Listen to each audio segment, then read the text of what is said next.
actually protect queer and trans asylum seekers today, which, I think it's a complicated topic because there are just a lot of people have a lot of different feelings around immigration. But the most important thing that I want everyone to know and remember is to be queer or trans in many, many places around the world is a death sentence or worse. It's hard to even think that there are things that are worse than death, but in some places it is worse.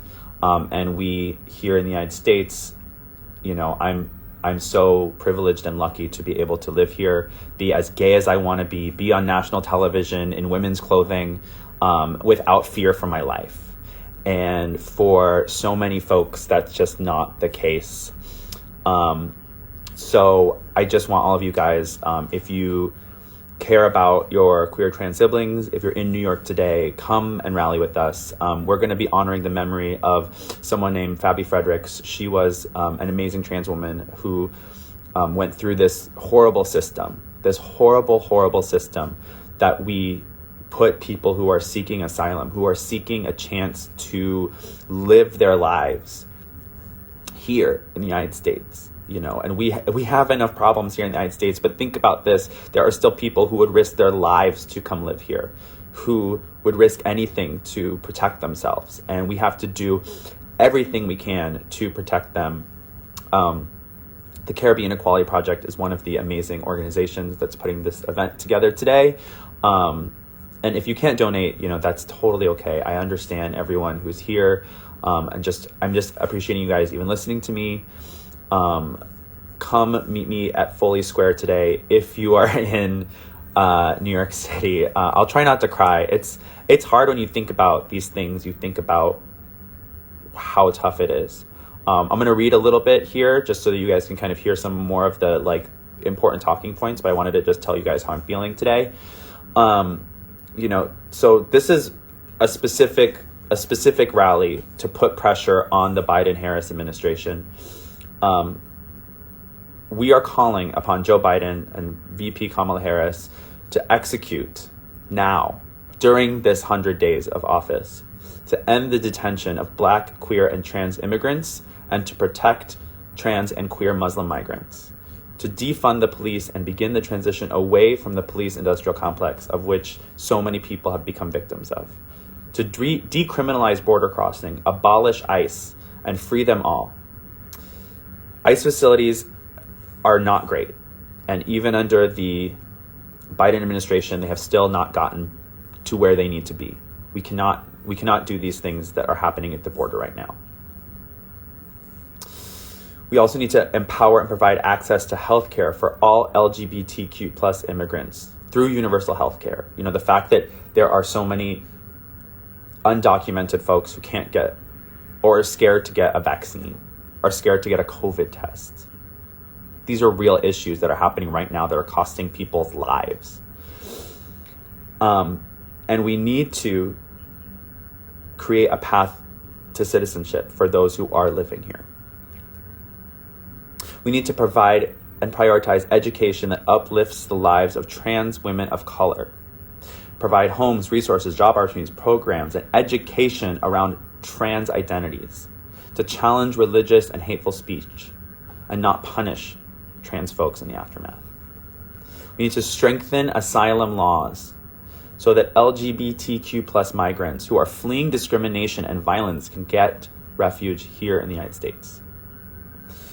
We need to increase funding for youth education, support state-level legislation around LGBTQ plus rights, pronouns, and encourage education in religious spaces around sexuality and gender. I want to talk a little bit about Fabi Frederick, a trans woman,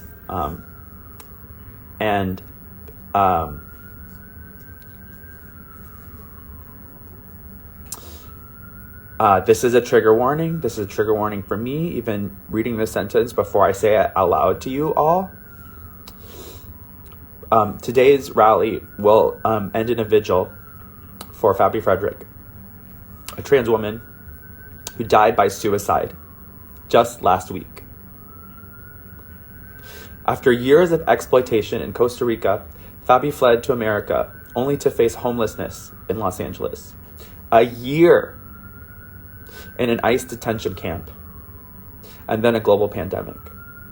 Housing insecurity and health problems shortly after arriving here in New York City.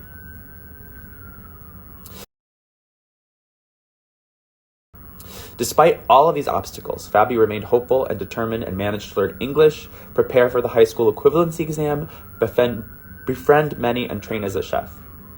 Fabi had dreams of higher education, making political change, and starting a family.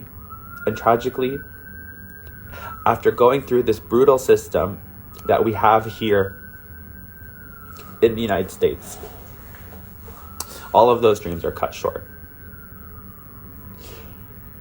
So, if you can, come join me at 5 p.m.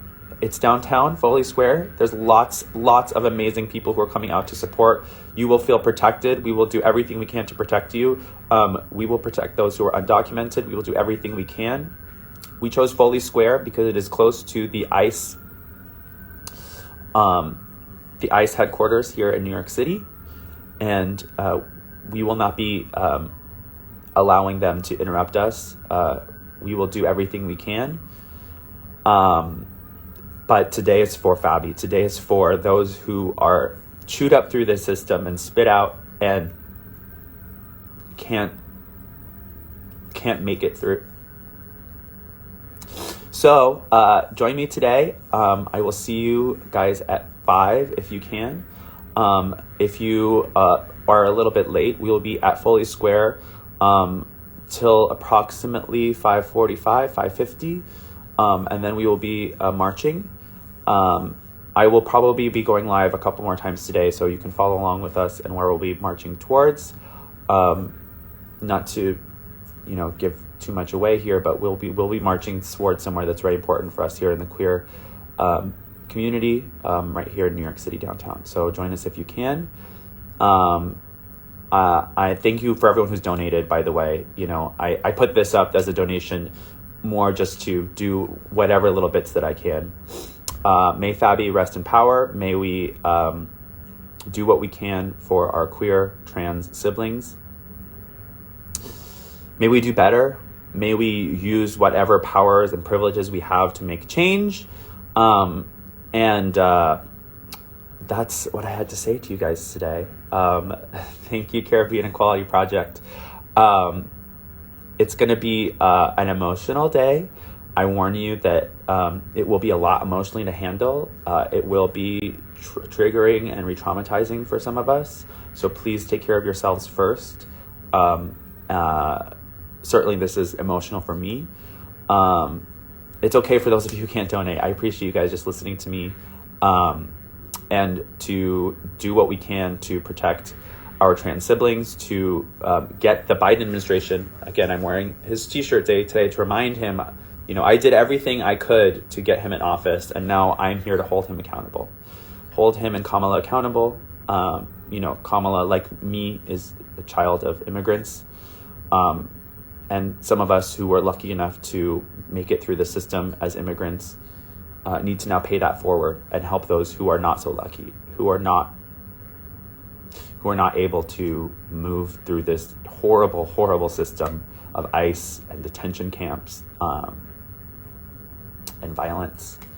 And we need to do what we can to protect them, to rally for them. And I'm sending all of you guys love. Thanks for everyone who's tuning in.